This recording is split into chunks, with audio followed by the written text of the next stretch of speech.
এখন রাত 1টা বাজে আর আমরা যাচ্ছি এখন কোথায় 22 কিলোমিটার দূরে খাবার খেতে। রাত 2টোর সময় আমরা ডিনার করতে যাচ্ছি গাইস। তো আমার এখন যেহেতু অনেকটা রাত হয়ে গেছে, তো দেখছো যে রাস্তাটা কতটা ফাঁকা।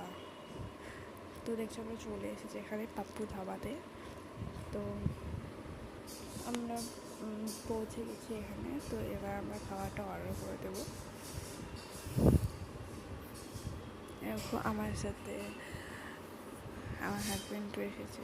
তো এখানে খাওয়া দাওয়া চলে এসেছে। এখানে রুটি তরকারি এখানে ছিল কোয়েল পাখি, যেহেতু ওটা আমি কখনো খাইনি তো ওটা টেস্ট করার জন্য নিয়েছিলাম। আর এখানে লস্যি আছে।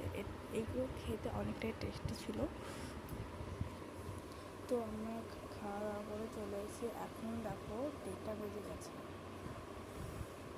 তো এবার আমরা বাড়ির পথে রওনা দেবো। আমরা রাত্রেবেলা আস্তে আস্তে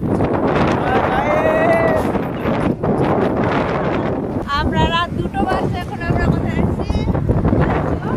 অলসন্ডা খাবার খেতে। খুবই ভালো লাগছিল। তো দেখো আমরা বাড়ি এখানে পৌঁছে গেছি।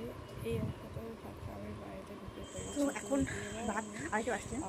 তো এবার আমি চলে এসেছি এবং ড্রেস করে ব্রেকফাস্ট করে নিয়ে গিয়ে তো চলো আমি যেমনটা করে নিয়েছি। তো আমার ড্রেস ব্রেকফাস্ট করে ঘুমিয়ে পড়ি। এবার ঘুমিয়ে পড়ি।